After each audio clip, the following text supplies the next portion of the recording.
Hey there, and welcome back to another episode of Raise 'Em Up. And season 4, episode 2. And we had a little brief meeting right before we started recording because we'd started initially planning to do 2 chapters at a time. Seemed like pretty bite-sized chapters. And so some of you guys listening in right now might be sitting there going, okay, I've read both of my chapters to come in. But you'll notice in the description and you'll notice in the promotion for this episode, if you are in real time as this is being released, we're actually decided to take it more bite-sized. And so in the sense of, let's do 1 chapter at a time for these episodes, and let's read 1 chapter at a time so that we can digest. But with that too, I think some of you guys have been listening with us for a while, might be used to us going somewhat lengthy conversations. Over 50 minutes is our average. And so like we're probably looking for a little bit of a shorter episode to really tag into it. But part of it was because we know as we're reading, there's so much in this book. There's so much good stuff. Like I know I was pretty hyped about it last week when we started talking, but I'm realizing this is another book that will go on that shelf that is just below the Bible, right? Of just such impactful for ministry and understanding things. Like it was actually, like I'll call it a fun fact for you guys. Like I just spent last week in St. Louis, and every time I go to St. Louis, and I'm the seminary because I'm part of the seminary recruitment team. Every time I go up there, I'm asking myself, would I do more education? Would I learn more? Like over here, he knows he wants to get his doctorate. I don't know that about myself, because the main thing I'm asking myself is why. Like why would I? And so it's so interesting though, because it was another interesting chapter conversation of my life. Open it back up, jump in to my own head, talk with mentors and stuff like that. And I really did. By the end of it, I'd landed. Okay, counseling. All right. If I think about counseling, I think about education, I think about discipleship, I think about the stuff. One of my mentors up there said, what are you passionate about? And I found myself reading this chapter going, I don't have to do anything. This is already written for me, okay? So because it's going to reference Don Everett's Spiritually Vibrant Home in this chapter 2 as we talk about Mealtimes. You go back to the loud tables, the messy prayers, things like that. The hospitality, all pieces of that book from season 2 of this podcast. But then furthermore than that is just the psychology of discipleship almost is coming out in here. So it's so exciting. But with all that sounds super nerdy because it is, okay? I think the quote that really is from this chapter that helps me really summarize this book and the whole purpose of it is there on page 58. It says, while the normal happens, other things happen too. Now, I've just talked a whole lot. So does someone else want to unpack what that means? Yeah. This chapter is so much fun. I found myself laughing and like, oh, thank goodness I'm not alone. And I love the rawness of the author. So he, if you're not reading the book along with us, he spends a good amount of time, a couple pages talking about a mealtime experience that's typical at his house. And it is the spills on the floor, the fights about the little things, and, the 1,000 requests to get to the table. And it's, he just goes into detail. And then he says, and now I want you to put on the liturgical lens and view what just happened in this evening. And so what is liturgical, Melanie? Liturgical just means something that is dealing with the spiritual or the sacred. And it makes sense when we think about patterns and habits. So you might hear the word liturgy in a church service as here are the patterns, the habits, the way that we talk about spirituality and the things that are important to us. So he says, put on your liturgical lens and see what's happening under the surface. When we watch our child spill something and through gritted teeth say, that's okay, let's clean it up. But, that is a spiritual moment where we are practicing patience and graciousness. And we're talking about how do we make it right? How do we work together to reconcile this silly little fault and move forward? So like every bit of the mess that's happening in this mealtime can be used as a spiritual moment without a whole lot of intention and planning. And I think that was the great part about it. The quote for me that sets this chapter up for success is that sometimes I feel like I have to get through the mundane of my day in order to make time for the spiritual moments. And he's saying, the spiritual is already happening in the mundane moments. So with just a tweak of your lens and a tweak of some of these habits, you can take what has been secular and what we thought was neutral but really isn't neutral, and we can gear it toward what we are desiring for the spirituality in our home, which is discipleship, learning to follow Jesus. Yep. Yeah. I saw that same conversation, that mundane. I loved how he was referencing Don Everett. Certainly there's a podcast episode in season 2, look out for it, of just the normal, right? Yeah. And that's really what it's saying. What you're already doing in your normal life is teaching something spiritually. Right. Question is what? And that's kind of what he unpacks here. Right. And the fact that when you look at his family's mealtime, I sat here going, oh, yeah, yep, looks like that. I mean, it's things that are already happening. Mm-hmm. And so whenever you look at trying to, how can I make this more of a Christ-centered or more of a faith-centered kind of time, you're not looking at making huge changes or perfection that are intimidating or right. perfection right. because there is going to be chaos. I mean, I love when he talks about going to eat at a restaurant with his kids and just the crazy that happens while you're at a restaurant with your children. I only had 2. I can't imagine going out to eat with 4 boys and a newborn. Yeah, 4 boys. I had 2 girls. That's right. That is very true. So, but just that in the midst of our crazy, chaotic lives, you know what? God's still right there in the middle of it with us. And we just need to acknowledge him while we're going through this. And it's okay. And sometimes when you're acknowledging him, you don't think anybody else is noticing, but they are. Or that your kids are noticing, but they are. And in the mess, there's practicing happening. Yes. So in the mess of, Mom, I don't like sweet potatoes. You know, I hate this. And you say, oh, we don't get to talk like that about a meal that somebody else cooked. We can only talk about the things that we're grateful for. We're practicing shifting our expectations and focusing on complimenting and encouraging rather than making it about me, right? So every one of these little messes now is not seen as a failure in the attempt of discipleship. It's seen as the practicing ground for, adjusting our hearts and letting Jesus lead. So it's just, it's freeing. Not because their family is a mess, but that's freeing too. But really just because it's like, okay, the pressure isn't on having a perfect meal where nothing goes wrong. The pressure is on, are you just putting on the lens to allow Jesus to be visible in your meal? That's it. Are we in our habits pointing our kids to the heart of God? They don't have to be perfect. We don't have to be perfect, but we do need to be pointing to Jesus. I love it. Absolutely. And I appreciate, as I was reading through this, I was reminded of times when I've been invited over to people's houses. And that's that pressure of, I have to be perfect. Everything has to be going well. And I loved, the scene that it started out was the 4 boys at a restaurant.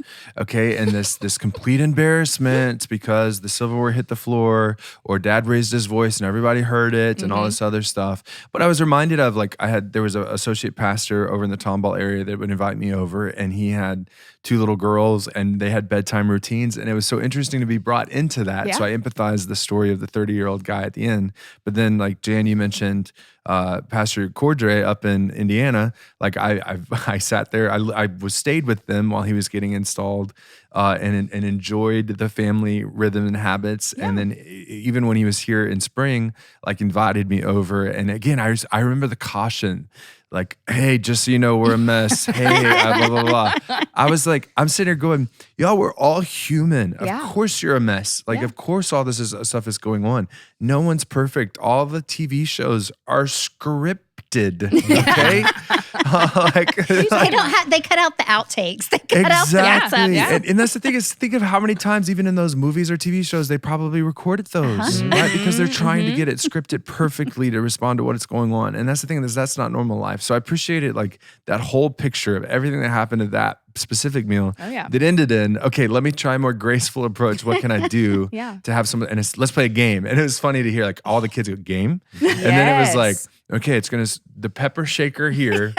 If you have it, you can talk, but if you don't have it, you can't talk. And he they were and they we smell it. We know what you're up to. Right. But when you do have it, you have to talk. And then it was okay, got it. And it was so cool to see this because I really appreciated kind of how he brought it all together. Page 53 is kind of asking, when it comes to this habit of meal times, okay? He said it struck him that the difference between people who happen to live together and families who befriend each other are rhythms of conversation at meal times. And that was convicting for me. And as this whole chapter played out, I realized how much, even as a kid, do you know how much I loved family dinner time and how much I specifically loved Christmas and Easter and Thanksgiving. Okay, because Christmas, Easter, and Thanksgiving is when, like, Mom was one of those ones that had, I call it the china. I don't know what it was. I don't know what dishes are, but it was the dishes that were set apart for this meal. It was when we were going to light the candles. It's when we were going to for sure pray, when there was a lot more prep. Everybody was involved to pull it together, but even just genuine family meals. And then by the time I got to high school, what happened? Oh yeah, you're busy. Extracurriculars, school, homework. There was 3 of us in high school at the same time. You can imagine my parents' schedule. Like, and then you had the one in elementary school that was like still there, right? And so like, but you got lost in it and we missed it. We missed each other. And that's why I really appreciated, like, the point that he was trying to make was this idea that the center of gravity of a family is your relationship with each other. It's not all the other stuff. It's not the achievement. It's not the extracurriculars. It's not the grades. It's not all this other stuff. It's, do you have relationships and conversations with each other? It's not perfection. It's not making it all play out. And so, friends, as you're listening to this, that's what I hope you're hearing is God has already given you what you need, okay? You have each other as a family. You have community. You have people that are coming in and out of your household. The question is now, what are the tiny things? That's what I'm a big fan of baby steps. And this chapter is full of just baby steps to consider inserting into your normal routines of daily life. Now, I noticed that I've spoken, Melanie's spoken, Jan's spoken. Uma, you're quiet, man. I'm waiting, man. I found this very encouraging because I come from a totally different background growing up and living in an Asian household where we had multi-generational families in the same roof. And so aunt will cook one particular dish, grandma will cook something, but we always gathered around and you had infants to 80-year-olds all sharing meal together, but in such a beautiful way because the conversations happen on a multi-generational level. And this wasn't just on Thanksgiving. It wasn't an event. It was every day you experienced this. So for me, loudness, we sat on the floor, so things falling on the floor was not a big deal as far as discipline of that. But it was the opportunity for grandma to feed the little 3-year-old with her hand because that's a show of affection and love. And so we would all go around grandma just to get one mouth because we wanted to be her favorite, grandchild, whatever. But those kinds of beautiful moments happened. There was conversation. There was reaffirming. There was definitely, when you think about the liturgical lens, even though I was, grew up in a Hindu home, there was definitely a spirituality around the meal that I sensed. And then moving to Liberia and living 18 years in Africa, very similar again. My parents were constantly hosting stuff and constantly, because being just a nuclear family didn't feel right to have meals. My mom did not like, and we didn't necessarily like so much as I felt like the nuclear family meals were not as rich as when we had our neighbors. And so she just opened the home and said, hey, dinner's at 6, show up. People show up, and then that became our stuff. So we then, later on, we lived with another family. Because my mom loved cooking, she loved sharing that hospitality, and she loved to have people enjoy her food. And then when I came to the States, I got adopted to a big Catholic family of 9 kids. And mom and dad just said they anticipated that every kid will bring a friend for dinner. So she cooked for 20 no matter what. Oh my goodness, that's awesome. And you could imagine with the 9 of us kids that our schedules were all over the place. Oh, yeah. But dinner was at 6. I don't care if there was a practice, there was a game, whatever. We were there at 6 to eat. If there was something as a game or something, we'll work around it. But man, all 12 of us will always be there every time for meals. Wow. And it was like, you had 7 teenagers at one time. So the meat went real fast. And so once you got the meat, then mom would sit down and say, okay, let's talk about our day. But again, it was creating the conversations what we just talked about, right? These intentional conversations. So me and Brian will sit and we'll talk about college stuff. And then the twins will come up and want to talk soccer. And we were coaching them soccer. So we'll then talk about soccer. And there was this cross language. But we sat in one table. Like we literally sat in one table all over each other, elbows into my brother's food. But it was so much fun. And then when we had Thanksgiving, it was like dad had 6 siblings, mom had 7 siblings. So we had 50 people in the same house eating around the same table. chaos, but it was beautiful. This is so fun as we talk because I remember in high school and in college, like I was a big Harry Potter fan, right? And so if you were to ask me, you start dreaming when you're in high school and college, what will my life be like? What will I look like? What would things like that? Will and an I owl remember bring me a message? What's that now? I said, will an owl bring me a message? Like at my invitation to Hogwarts. But like more so of just even the realistic, like what will my house look like? What will all this look like? And there was one table that I wanted, right? The dream for my house. And it was in there, the black house, the Sirius Black and Regulus Black house. Yeah. The table there was so big Yep. that like everybody, and I remember reading these scenes in this book and being so enamored by the community that's happening. And then flash forward to like senior year when I read this book, How to Read Literature Like a Professor. And it talks about how if you ever have a scene with a meal in it, there's a very communal thing happening because a scene with the meal is a very hard thing to write down in a book, right? So it's a really cool, and then make the connections as I go into college and become an English major. And they basically, the point of that book that I was reading in high school was that this is communion. This is unity together too, right? And so it's a very distinct kind of thing. Well, that there's such a spiritual component then to eating. And I loved how Justin kind of pointed out that we've gotten to the point in the Western world, right, in American society, that food is particularly with all of our knowledge of nutrition and all this other stuff, food is something you do to fuel yourself to be able to keep going for the rest of the day. Yeah. And so it's really interesting to watch, like even these, what's the word for futuristic Dystopian. dystopian kind of things.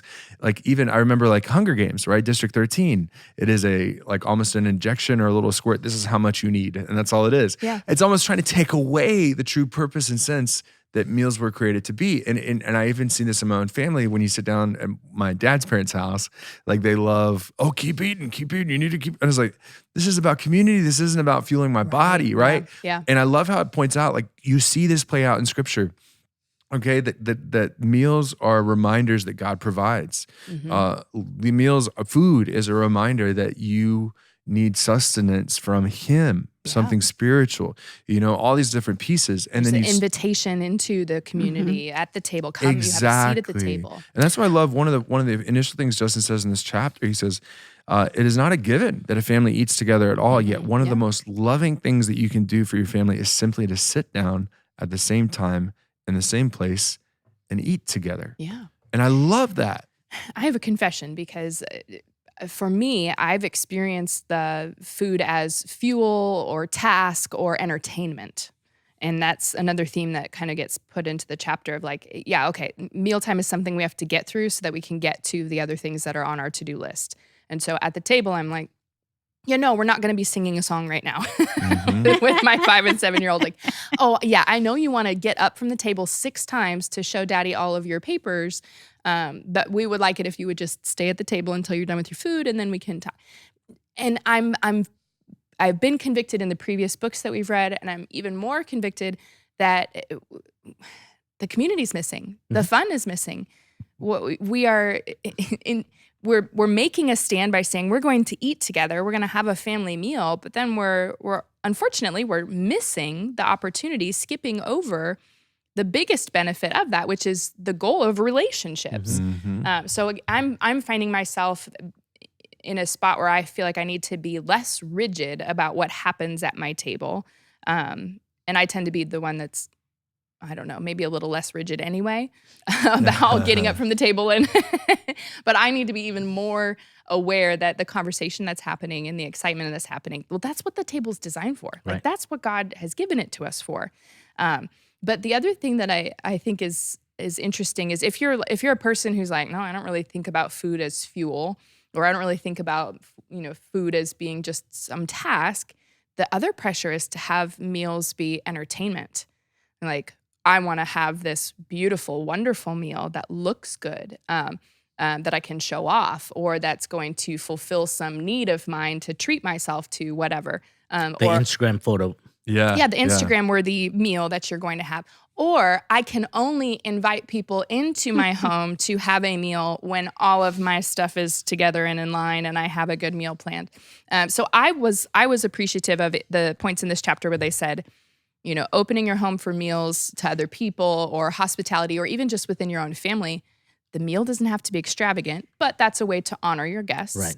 But really, the goal is community and relationship and conversation. It's not to show off for your guests or to, make it a big thing. And it's not about having your stuff together. It's about really just being real with each other. So they said something like they had Spaghetti Tuesdays or something. And it was always the same thing, super simple, reproducible on a large scale. But it's about the community. It's because it was about come into our mess and be part of it. Be part I of our love house. that. That was freeing about hospitality, right? Yeah. Like inviting people because we feel like we have to entertain and everything's got to be clean and we can't eat off the paper plates when And we people can't are coming ask them- over. We've got to use the real plates. And because- we can't ask them to help or to bring anything. No.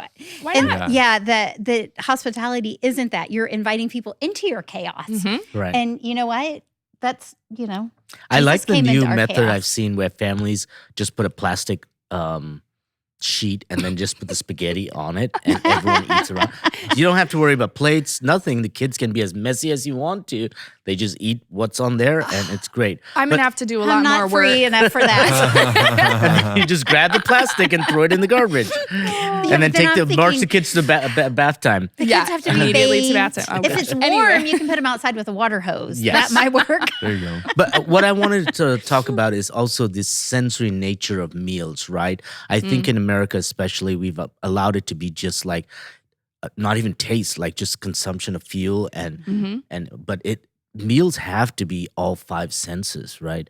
Like for me growing up, it's not just the taste of the food, it's the aromas that came from the kitchen that started salivating your mouth. And so you're like, Mom, is it ready? Is it ready? And your aunts are bringing stuff in and your grandma's bringing stuff in. You're like, and so there's so much built into the aroma and stuff. But there's another layer that actually is very biblical. Like we would not sit at a table in the United States and think about washing feet before meals.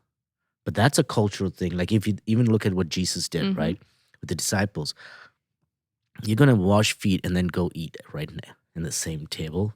But that happens in so many different cultures. We come in, we wash our feet and hands first, and then sit to eat meals. And just that act of cleansing yourself, preparing your body to the meal and to the community, it's not something we tell our kids, go wash your hands right before your meal, but wash your hands and feet, like just being part of that environment of not hygienic, but it's more setting apart the moment. Yeah, it's a liturgy, right? So even the washing of hands, like think about that.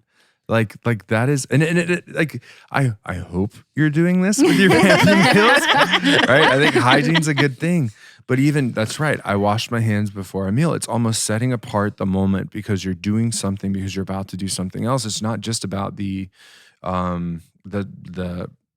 I want to say like utilitarianism of it. Like I do this because it's blah, blah, blah. There's so much something deeper going on there. Now, what's so interesting, I appreciate it if you need motivation, because one of the things, like maybe you heard us say, like you don't have to do anything different.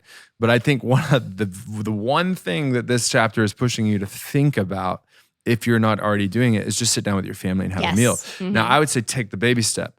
Make it an easy one. Is there a certain night of the week that makes it easy? Or it doesn't have to be a night. Maybe it's Sunday after lunch. Like I remember growing up, my family went to the same Chinese restaurant for the buffet because there was 4 of us and it was cheaper to go to this place.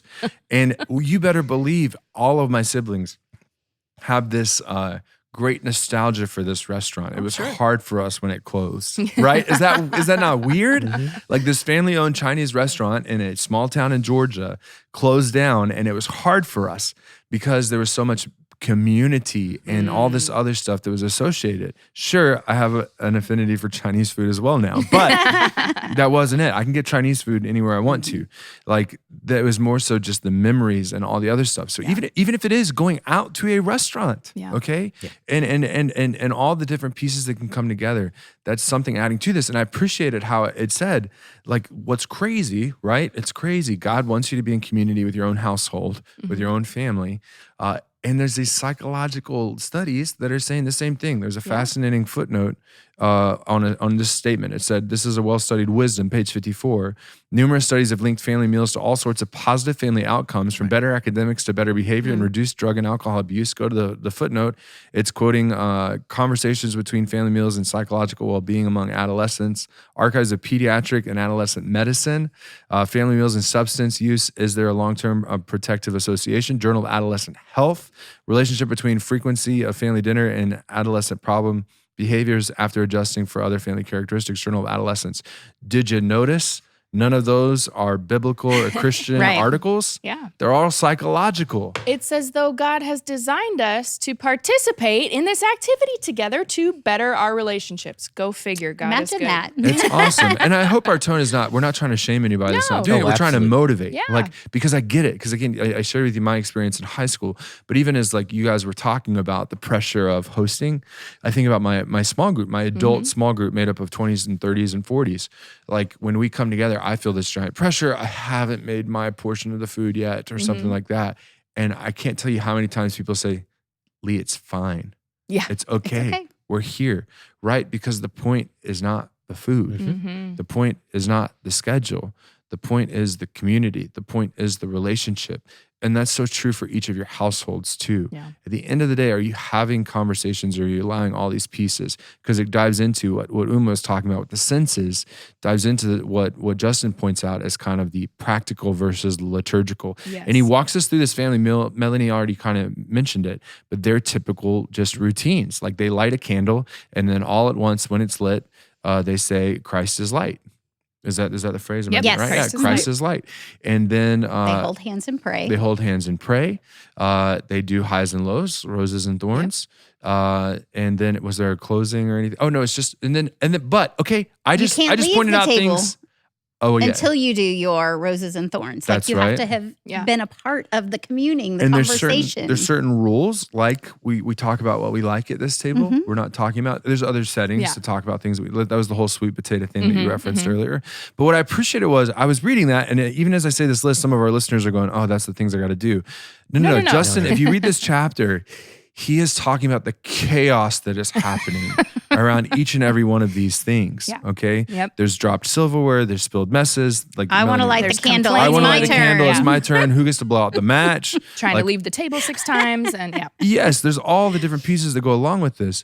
But at the end of the day, what's happening is what Uma was talking about, all the senses engaged, not just the smell of the food, the smell of the match, the picture of something in front of me lighting up. And especially 4 boys, an affinity for fire. I appreciate how you pointed that Yeah, out. I like that. And but The then physical touch between, holding hands and Yes. looking each other in the face and talking about exactly the visual, the audio, all of it is involved. And so every single sense is involved in this whole thing. And so I appreciate it there toward the end of the chapter when he's recapping this, and he's like, every time I now see a candle lit, I hear the voices of my children saying, "Christ is light." Mm-hmm. And if it's true for him, eventually down the road, as this becomes just a habit, it's Yeah. going to do the same thing for them. And I appreciate why it called it a keystone habit. Yes. Yes. So a habit that affects other habits. It's almost like that silver bullet in a sense, or one of silver bullets, that if you choose to do this, it will have lasting effects in other areas of your life. And I Yep. so appreciated that. And I think one thing too, I don't remember if I read it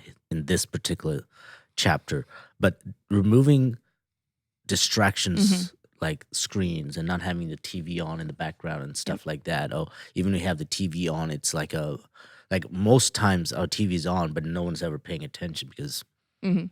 it's on mute or something. But being intentional, especially when the boys were younger, that was something we had. We tried to create this space away from where other things were happening. So we didn't eat in the living room. We ate in the dining room, or we ate in the kitchen area. We wanted to create that separation of Sure. mind and body from other activities. And that's why I think even when we think about the intimacy happens, we talked about it, right? The foyer, coming to the foyer versus in discipleship process, right? Excuse me. But the same thing is also true with meals. The intimate meals, the connections happen in the kitchen.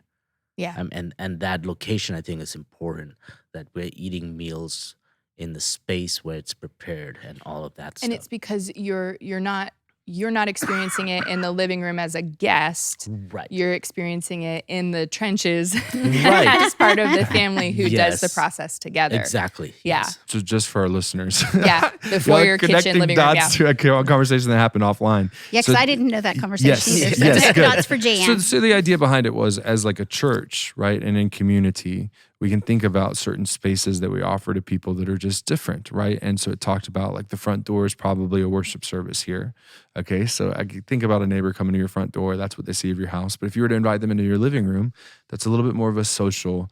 But then you get them into the kitchen, and that's more of an intimate setting. And so, and Uma's just tying together some guys. This conversation happened yesterday. That's why it was fresh on the minds. Yes. That is true for our families too. Okay, so if we just spend time at the front door, where's the depth? Right. Where's the relationship with one another, or in the car, right? And things like that, which are great. Every single one of these, Yes. great Great spaces, spots. Right. Yep. great opportunities, whatever is happening.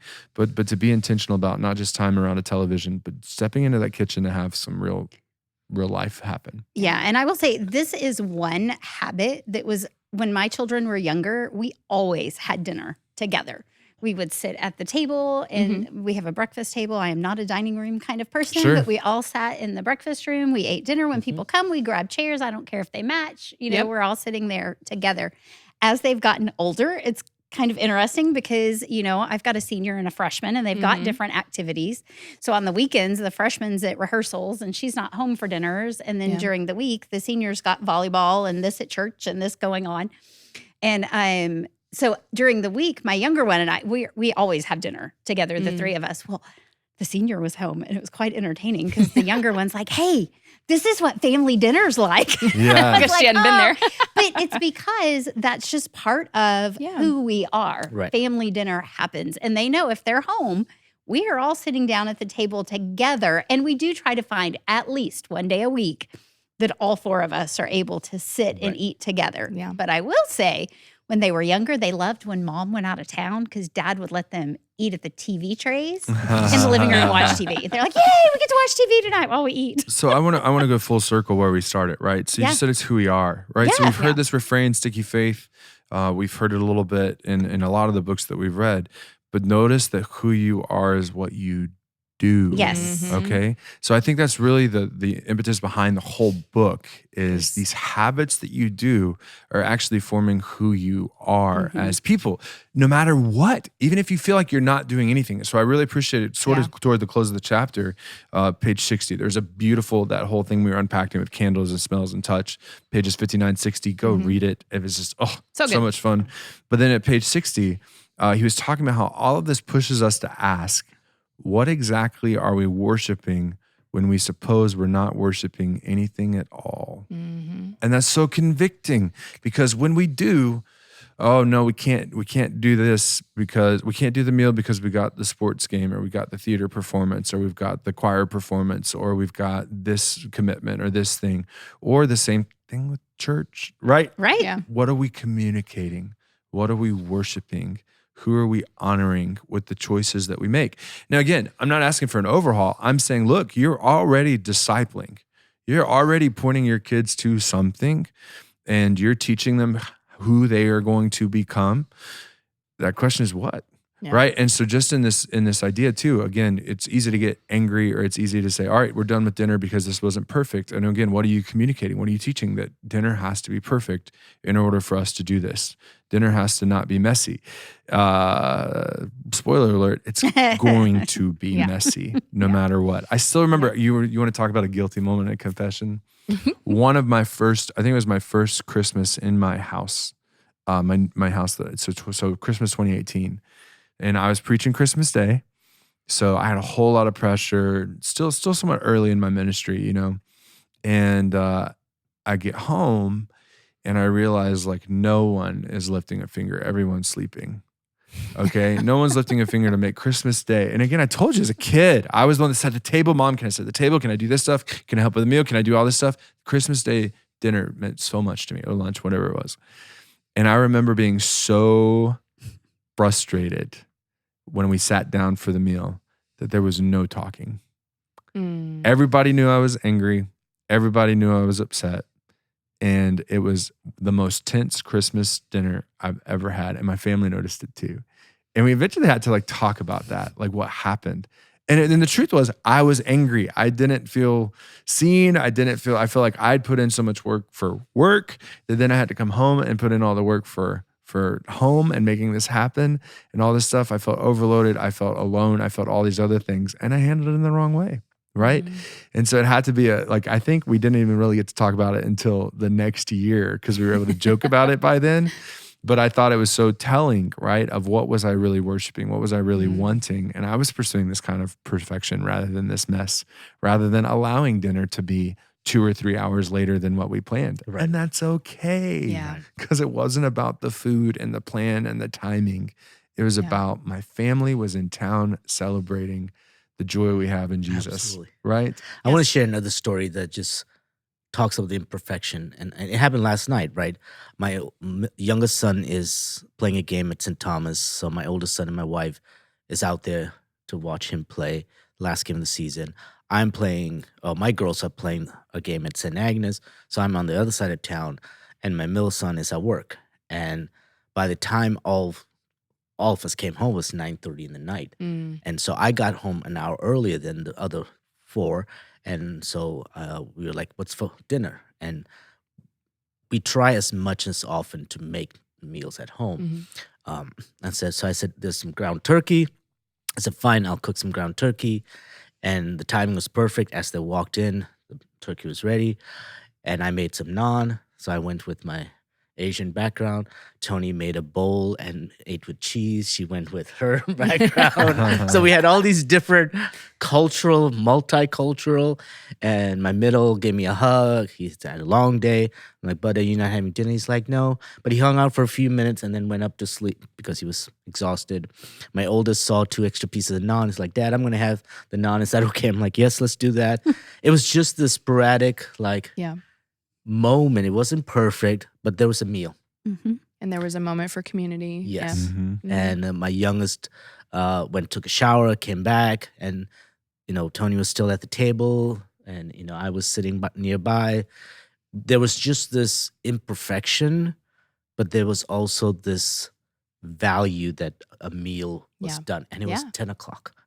Yep. It wasn't at 6. It was 10 p.m. So whatever the schedules are, I think what we want to keep reiterating is that there can still be beauty in all that chaos if there's some intentionality behind that and creating those moments, because the kids will still feel blessed by those moments. Yeah, at the very end of the chapter, I love how he's got these habits for each thing, and he's got these habits of meal times. Well, the very end, it says, remember, you don't have to try everything at once. Nope. Yep. One small change can have a big spiritual impact.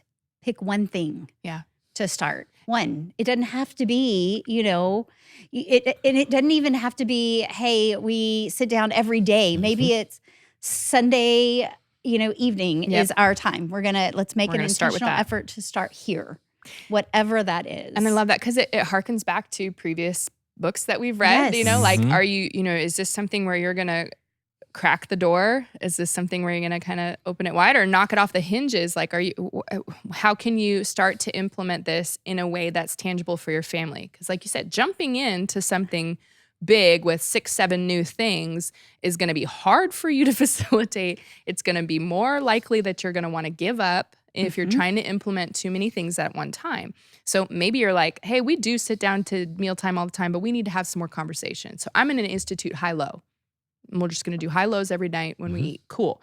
Or maybe you're going, we need to pick one day a week and we need to make sure that we're eating together. And it's going to be, we're going to order Chinese because I can't agree to cook. Whatever it is. Cool. But pick one thing that's going to just add something to where you are currently.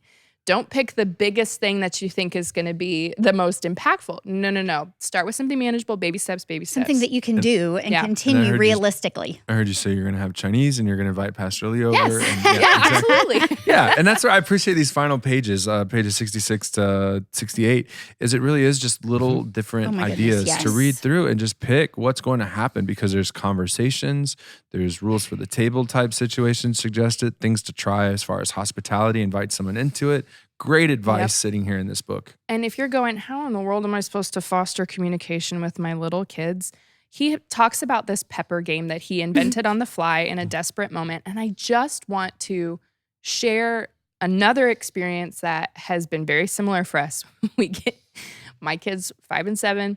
And when we brought them home, they were 4 and 2, and we tried to go out to eat a couple different times, and it was chaos. Thank goodness for a Daniel Tiger episode where they played What's Missing.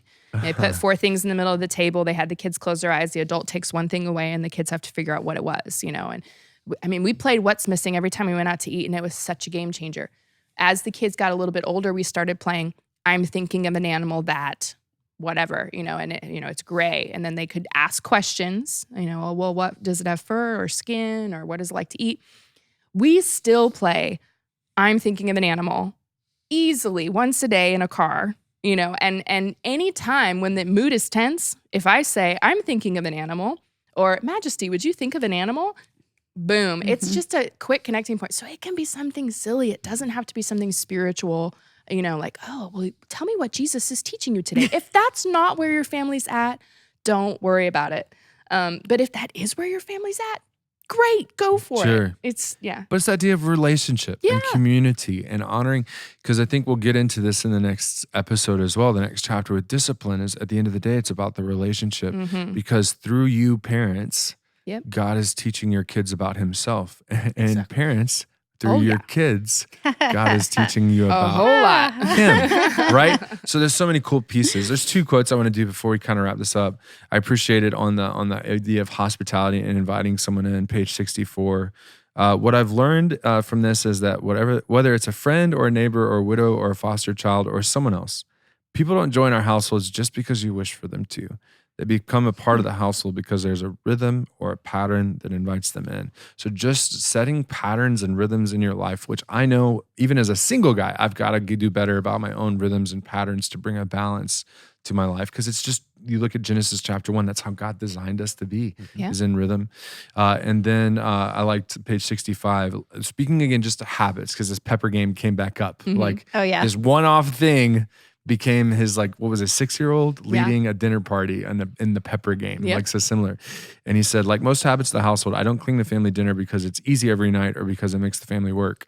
I cling to it because I believe the rhythm is a keystone habit that is teaching something that I couldn't teach through words alone. I thought that was convicting from my walking alongside of parents, a lot of times from walking alongside of kids in ministry, that we think just because we say something, it will take root.